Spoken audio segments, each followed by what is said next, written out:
Hi everyone, it's Mark and Korshik from Chartergate Legal Services, here with our latest instalment of our Legal Insights series looking at the Employment Rights Act. So the subject of this video will be the 0-hour contract measures in the Employment Rights Act.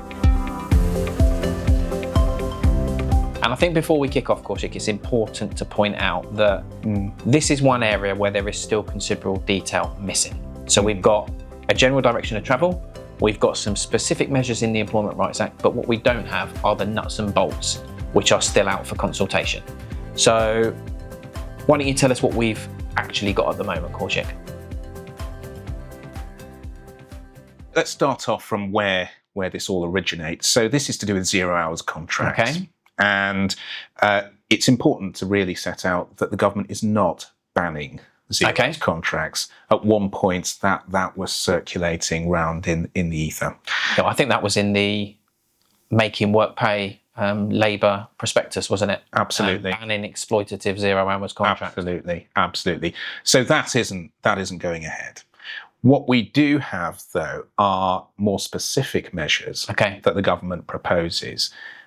So firstly, a right to guaranteed hours. So what the government proposes is that for those on 0 hours contracts or those below a certain threshold of hours, there will be a right to receive an offer of guaranteed hours in certain circumstances. Of course, that begs the question of what those circumstances are, what that threshold is going to be. Now, that's currently out for consultation. At the moment, the government is suggesting in its consultation paper a threshold of somewhere between 8 and 20 hours.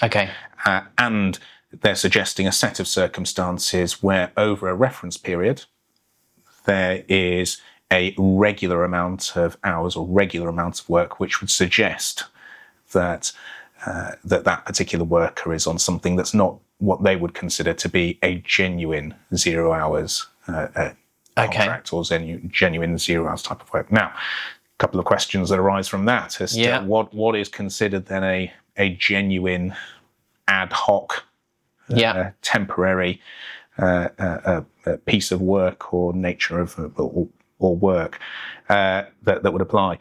And those are all the questions that are still out there for consultation that we still are looking in, that the government is still looking into.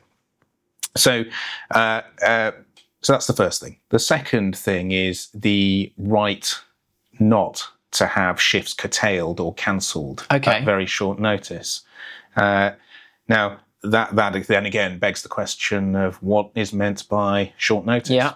And again, the government has thrown out proposals in terms of what it thinks might be short notice. Somewhere between 1 day and 7 days, and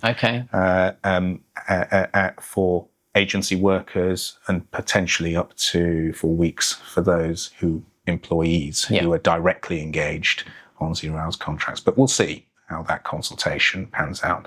The third element is the right to payment for curtailment of those shifts. So where shifts are cancelled with very short notice, what kind of payment the government feels that workers should receive. So at the moment, again, that's out for consultation.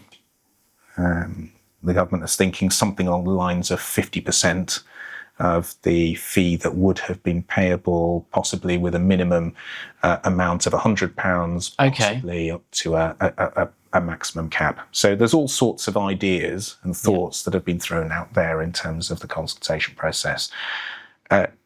Fourthly, one element to consider here as well, one important factor to consider, is that it will apply to agency workers as well. Now that raises some other questions as well, because temporary agency workers, by their very nature, the work tends to be ad hoc. Tends to be temporary. The clue, of course, is in the name. And under what circumstances will those individuals be offered a right to guaranteed hours? How will right to curtailment or cancellation of shifts work for those individuals? Who will offer or have the obligation to offer the permanent guaranteed hours contract? to agency workers. The government recognises so far, it seems, that there will be slightly different rules that apply to agency workers as they might apply, as opposed to those that might apply to directly engaged workers. But at the moment, all out for consultation in terms of the finer details. Okay, so what we've got essentially is, it's not a ban. Not a ban. But we do have the right to guaranteed hours for individuals on 0 hours contracts in certain circumstances. The right to be offered. The right to be offered, correct. We have the right not to have shifts cancelled at short notice or curtailed at short notice. We have the right to payment for shifts cancelled or curtailed at short notice. And we have these rules applying to agency workers, but they may be different because the circumstances of an agency worker are different, and everything else is still all up for grabs in terms of the details because it's still out for consultation. Essentially, yes. Okay. And it's out for consultation, but the Employment Rights Act has already been passed. So how is that going to work in practice? Good question. So the government deferred a lot of the detail regarding this aspect of the legislation to secondary legislation. So secondary legislation is essentially legislation that's been deferred to a particular minister to implement at a particular later time. So while the primary legislation sets out the broad brush approach that should be taken, it then says, well, the finer details can be set out by the government at a later time. So we expect this to come in January 2027, after the consultation has concluded in August 2026. Okay, thanks very much, Kaushik. Hope you found that useful.